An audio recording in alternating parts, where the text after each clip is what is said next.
ये निशांत कंगबार नाम का बच्चा हमारे यहाँ जुलाई 2016 से एसआरएमएस अस्पताल में भर्ती था, जो गुलेन-बारे सिंड्रोम से पीड़ित था, जो एक मांसपेशियों की बीमारी है जिसमें पैरालिसिस यानी कि फालिज जैसी स्थिति हो जाती है। तो यहाँ से कुछ दिनों के बाद एक उच्च केंद्र पर दिखाने को इनको एक परामर्श लेने को कहा गया था। तो यहाँ से ये सर गंगाराम अस्पताल दिल्ली लेकर गए थे, लेकिन कुछ ही दिनों के बाद वापस लाके इन्होंने यहाँ पे इसी अस्पताल में भर्ती करा दिया और उसके कुछ दिनों के बाद से ही फिर इनके माता पिता ने यहाँ पर आना बंद कर दिया। उसके बाद में कुछ 1-2 महीने के बाद जब उसको एक ऑपरेशन की आवश्यकता हुई, तो उस ऑपरेशन के संबंध में एक सहमति पत्र चाहिए था, जो चाहिए होता है घर वालों से, जिसके लिए न्यायालय से जो है मांगा गया, आदेश मांगा गया। तो न्यायालय ने भी आदेश दिया कि ठीक है, आप इसका इलाज करते रहिए। तो उसके बाद से लगातार अस्पताल इसका इलाज करता रहा और बीच बीच में लगातार सन 2017 में समाचार पत्रों में भी काफ़ी प्रकाशित हुआ, जिलाधिकारी महोदय को भी लिखा गया था उसमें, और उसके बाद सन 2020 में भी जो है 2 जिलाधिकारी महोदय को संपर्क किया गया था। 2-3 बार संपर्क किया जा चुका है, जिसका पूरा पत्राचार हम लोग के पास मौजूद है। और ये बताया गया कि क्योंकि इस इलाज में कोई हॉस्पिटलाइजेशन की ज़रूरत नहीं थी, अस्पताल में भर्ती रहने की कोई ज़रूरत नहीं थी और इसको घर पर ही केवल नर्सिंग केयर की ज़रूरत थी। तो ये कहा गया कि इसको घर पर ही रखकर इसका नर्सिंग केयर की जा सकती है। लेकिन इसके माँ बाप इसको छोड़कर चले गए और जो उनका जो एड्रेस था वहाँ पर भी हमने उनसे पत्राचार किया, लोगों को भेजा वहाँ पे, तो मालूम हुआ कि वो वहाँ पर नहीं रहते हैं, किसी को उनके बारे में कोई जानकारी भी नहीं थी और उनका मोबाइल नंबर भी उसके बाद से ही लगातार बंद आने लगा, तो इसलिए उनसे जानकारी नहीं हो पाई। और कई बार हमने प्रयास किया, प्रशासन को भी बताया, लेकिन प्रशासन ने भी जो प्रयास किए उसके बावजूद उनके माता पिता को नहीं ढूंढ पाए और तब से अस्पताल प्रशासन ही, हम लोग ही उस बच्चे को अपने बच्चे की तरह हम लोग देखभाल कर रहे थे। उसका हम बर्थडे भी यहाँ पे मनाते थे, हर त्योहारों पे जो है जैसे अपने घर में बच्चों के साथ जो हम करते हैं उसी तरह से हंसी खुशी के माहौल में हम उसको रखने की पूरी कोशिश करते थे।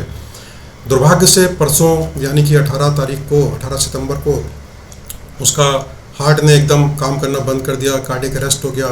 तो उसके बाद उसको किसी तरीके से हमने रिवाइव कर लिया, लेकिन सिचुएशन तभी से बहुत नाजुक बनी हुई थी और ये था कि किसी भी क्षण उसकी अंतिम सांस जो है उसकी टूट सकती है। तो हमने स्थिति को ध्यान में रखते हुए जिलाधिकारी महोदय से ये हमने मांगा था, एक निर्देश मांगा था कि यदि इसकी मृत्यु हो जाती है तो उस स्थिति में क्या निर्देश है कि इसका दाह संस्कार कौन करेगा, कैसे करेगा। लेकिन ये ऐसे हमको कोई निर्देश प्राप्त नहीं हुए और आज दिनांक 20 तारीख को सुबह 8:45 पर बच्चे ने अंतिम सांस ली। तो हमने फिर से एक बार संपर्क साधा और जिलाधिकारी महोदय से हमने निर्देश मांगा कि इसके लिए क्या करना है। अभी तक हम जिलाधिकारी महोदय के एक निर्देश की हम प्रतीक्षा कर रहे हैं। शासन से अभी तक हमको कोई निर्देश नहीं मिला है कि इसके अंतिम संस्कार किस को करना है, किस तरीके से करना है। हम लोग मजबूर हैं क्योंकि हम लोग अपने हाथ से अपने आप इसका अंतिम संस्कार नहीं कर सकते हैं। कल अगर कोई आता है जो अगर कोई ये दावा करता है कि इसके इलाज में कोई कमी हुई या इसका संस्कार कैसे कर दिया गया, क्यों कर दिया गया, तो शायद हम लोग के पास उसका कोई जवाब नहीं होगा। इसलिए शासन की तरफ से कोई निर्देश आने पर ही इसके अंतिम संस्कार किया जा सकता है। तब तक हमने पूरे सम्मान के साथ अपने बच्चे की तरह से उसकी पार्थिव शरीर को हमने अस्पताल के ही मोर्चरी में रखा हुआ है। आज पिछले 8 सालों से हमारा निशांत जो हमारे साथ था जुलाई 2016 से, अत्यंत दुख की बात है कि आज सवेरे उसका निधन हो गया। पिछले 8 सालों में हमारे परिवार का एक सदस्य बन चुका था वो।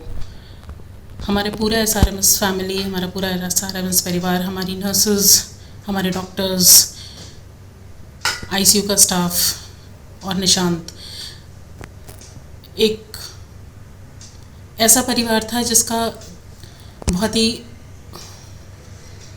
इम्पोर्टेंट सदस्य था वो। जब भी उसके एडमिशन डे को, जिस दिन वो एडमिट हुआ था, हम लोग उसके जन्मदिन के रूप में मनाने लगे थे। सबको याद रखता था जुलाई 2016 में 16 जुलाई खुद ही अरेंजमेंट करते थे हमारे नर्सेस, हमारे डॉक्टर्स कि आज निशांत का बर्थडे है।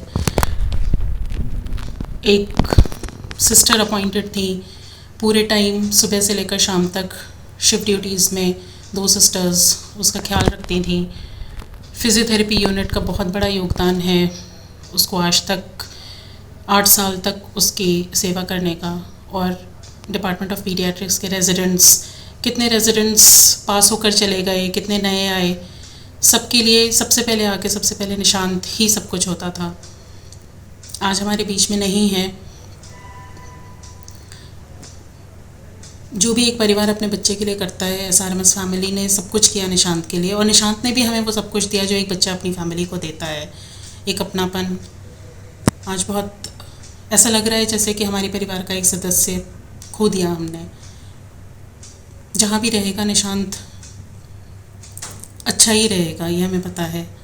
अगर आप ये वीडियो YouTube पर देख रहे हैं तो हमारे चैनल को सब्सक्राइब करें और बेल आइकन को दबाना ना भूलें। अगर आप Facebook पर ये वीडियो देख रहे हैं तो हमारे पेज को लाइक करें।